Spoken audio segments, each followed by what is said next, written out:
Fish food can get expensive when you have as many tanks as I do. However, I have no desire to sacrifice quality for quantity, so I'm always looking for cost-effective ways to get high-quality fish food at the lowest price possible. Over the past year, I've begun experimenting with making my own food in hopes of saving some money and possibly trading up for something more nutritious at the same time. I'm still working on and tweaking my recipe, and honestly, every batch is probably a little different. But with this particular batch, I decided to see exactly how much food I could make for the lowest cost. Of course, there are other factors to consider too, like how long the food lasts, how clean it is in the tank and on water quality, and how nutritious it is. Taking all of this into consideration, the question becomes, is it better to make your own food or should you leave it to the professionals? Normally, I place large orders of fish food every 4 to 6 months, and I generally use up what I buy in that amount of time. This is because most food begins to lose nutritional value the longer it's open and exposed to light, heat, moisture, and oxygen. Those orders usually cost me up to $150 US dollars, and I buy a wide variety of food because I like to feed something different every day, or even different things for each feeding if I do multiple meals a day. When I make food myself, it's all about natural ingredients with no fillers or non-nutritious substances. There are tons of recipes out there, so I'm not really going to go over mine today because I haven't quite perfected it. But if you just Google DIY fish food or browse YouTube, I've tried a number of them and I haven't noticed any real advantage to one specific recipe over another. I was initially concerned that I might run into issues using real ingredients, but honestly, the fish seem to enjoy the food just as much, if not more, than the commercial stuff. This time around, I'm using a mix of vegetables like peas, carrots, and spinach. And for protein, I'm using Atlantic cod and raw shrimp. I don't cook or heat any of my food. I process it all raw to preserve as many nutrients as possible. In addition to those base ingredients, I also add garlic as an appetite stimulant, fulvic acid, and some vitamins and spirulina powder. The fulvic acid is a new addition this time around. I'm trying it out in this batch because I recently watched a couple of videos on YouTube that made me want to give it a try, and I'll link those in the description if you want to check them out for yourselves.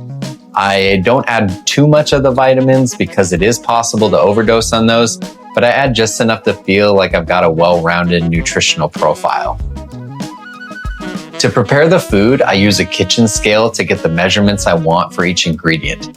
I adjust the ratio depending on whether I want the food to be higher or lower in protein, which depends on which fish I'm feeding.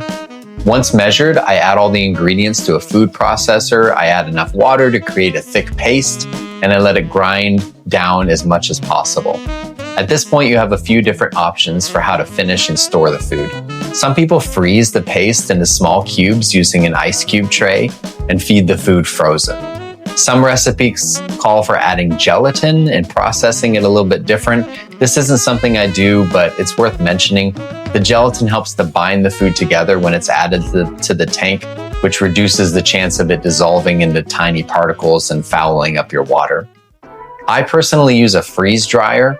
At this point, I spread my food paste onto freeze dryer trays and I load them into the machine.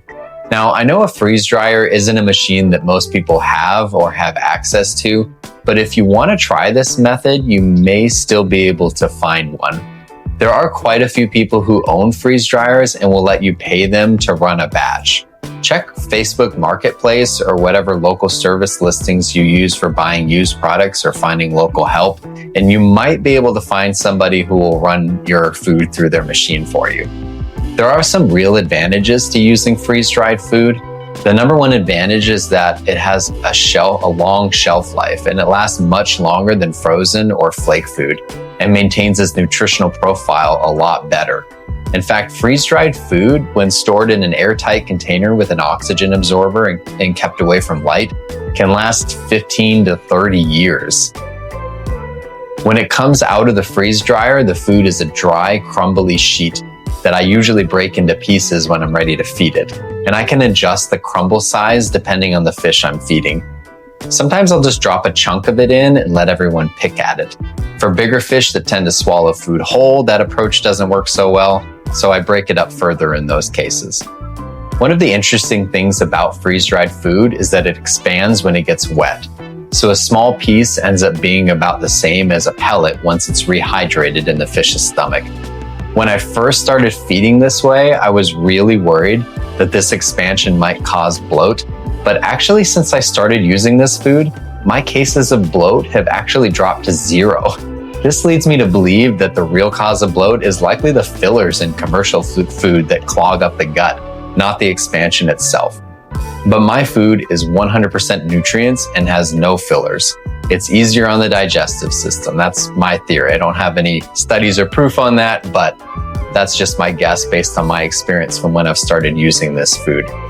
So how much did it cost me to make all of this? The natural ingredients cost me $45, the fulvic acid was $25, the vitamins were $14, and the spirulina powder was another $14.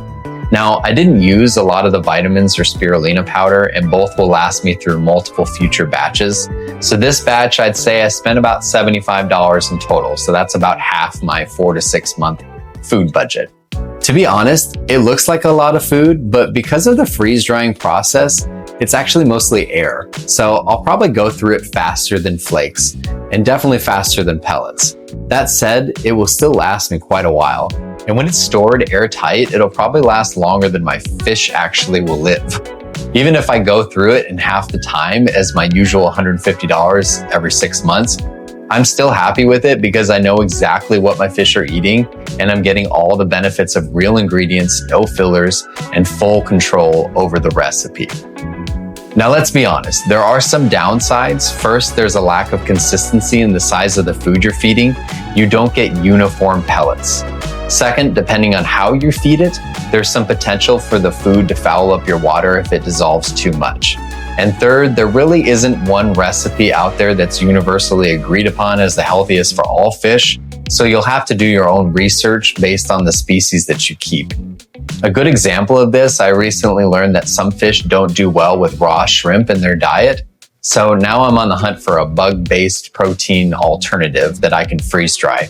I've even considered cultivating an earthworm farm, but if I go that route, I might lose access to my freeze dryer from my wife.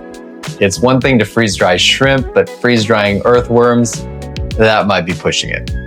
So now I want to hear from you. Have you ever tried making your own fish food? What was it like? And if you haven't, do you think you ever would try it, or is it better left to the professionals? Let me know in the comments, but thanks so much for watching. Wishlist out.